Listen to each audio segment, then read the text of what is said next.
की कहानी है, कभी हंसती कभी रुलाती है, लेकिन the show must go on. Showstoppers अपनी कहानियाँ सुनाकर राह दिखाते हैं.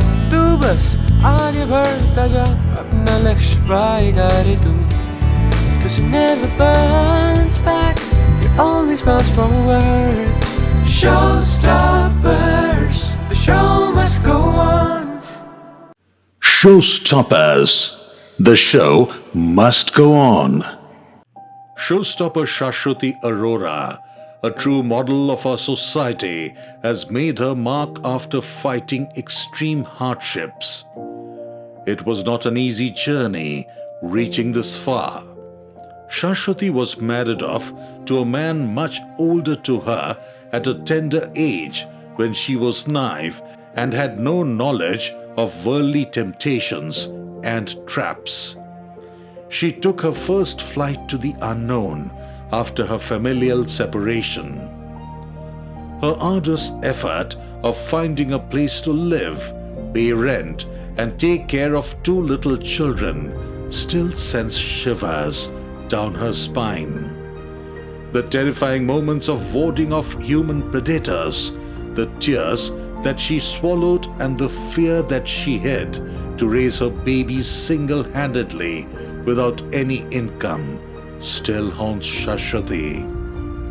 She had to do all kinds of odd jobs to sustain livelihood, like working at the parlours, cooking, and even working as a domestic help.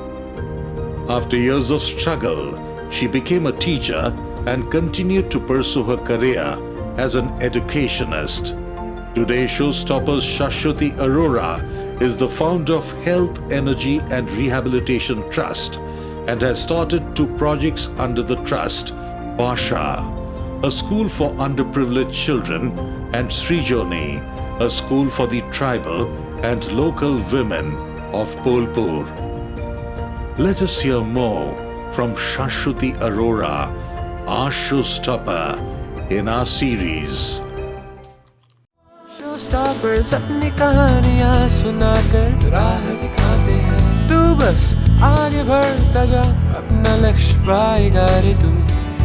'Cause you never bounce back, you always bounce forward.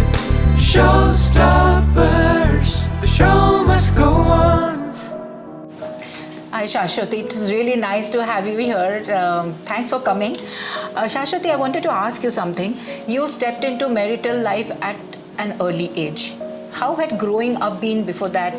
What are your earliest childhood memories?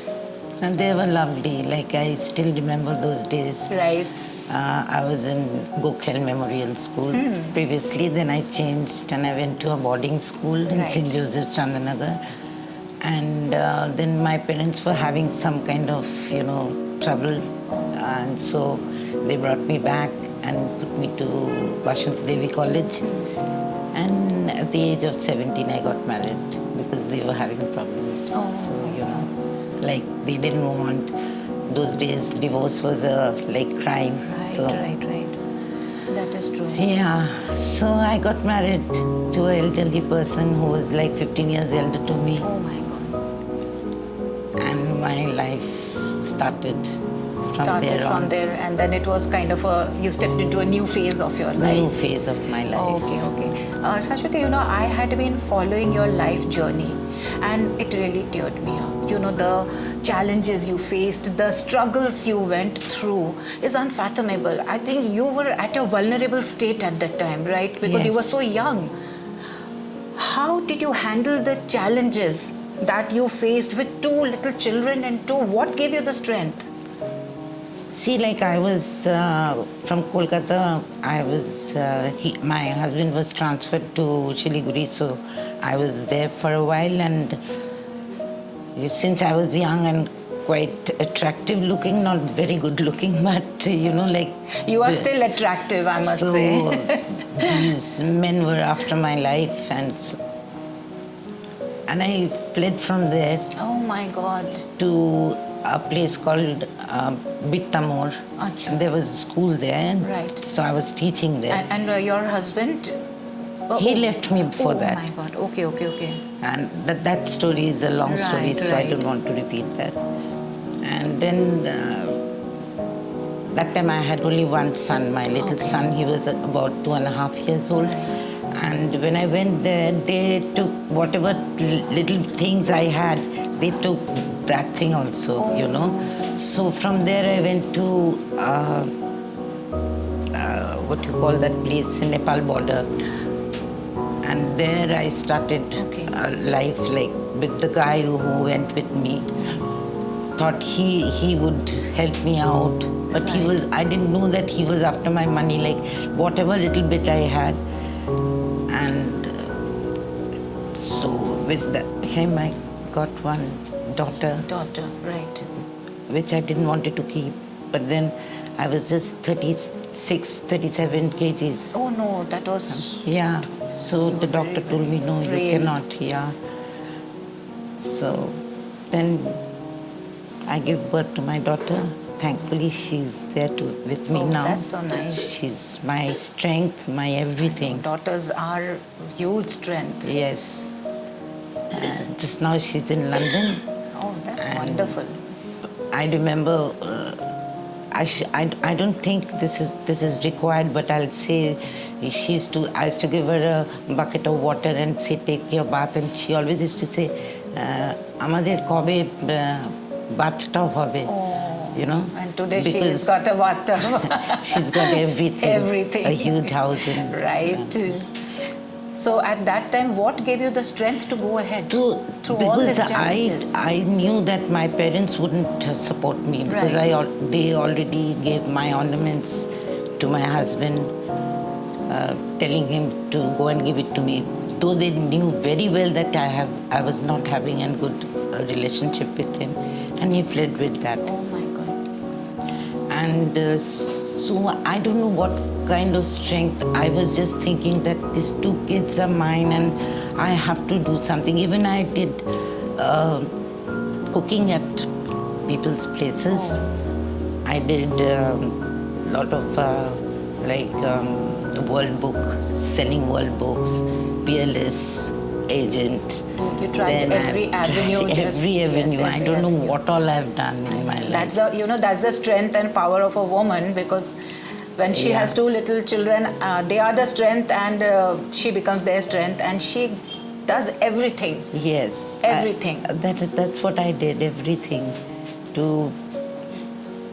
And one thing, I was maybe my ego or whatever, some power, that I left everything. I left my father's place, I left my mom, I left everything, and I said that my goal, I have to just see. I didn't know what was my goal, but I only knew that you have to do something in life. Because I know that you are God-sent angel, breathing life to so many souls. What was the turning point in your life when you started health, energy, and rehabilitation trust?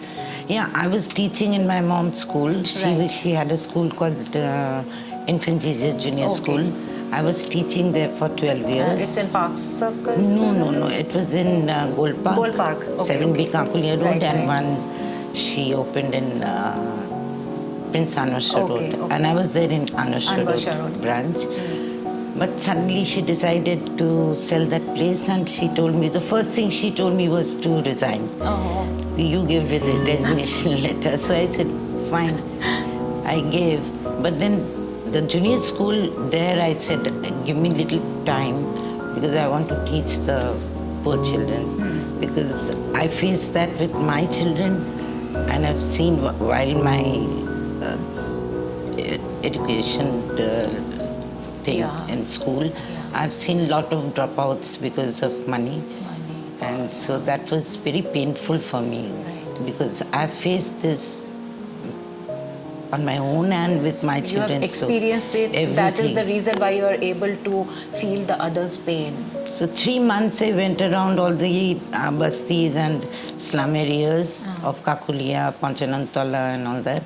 And after 3 months I gathered about 50, 60 children, but they used to run away because they have that khichdi school or something like that, Whereas they need I was food, not, they're looking yeah, for food, they're hungry, yes. And where I couldn't give them because Right. I had no idea. But in 2005, my brother came and he told me that, Didi Bhai, you have to get it registered, otherwise no one will, give you money. I said, can't I do it on my own? She said, no. He told me, no, you can't.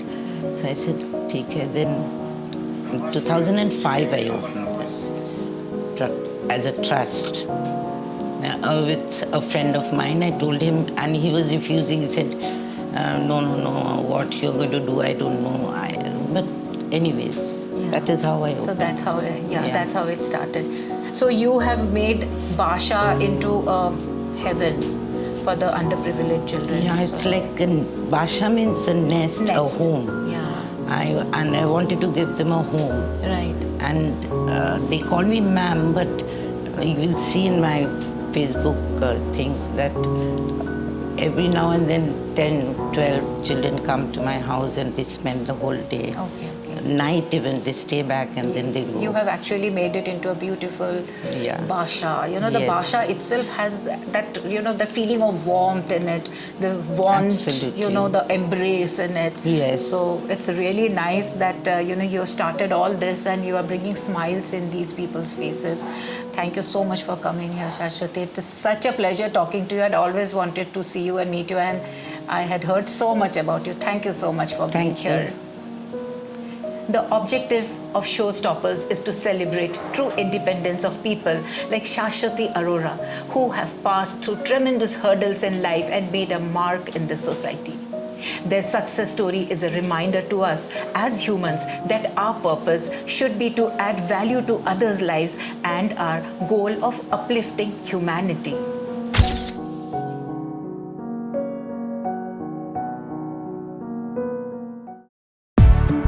The story never ends, the story never stops, 'cause it never burns back, it always bounce forward.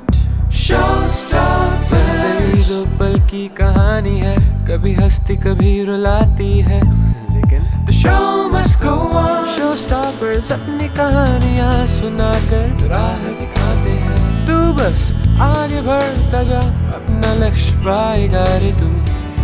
'Cause it never burns back, it always bounce forward. Show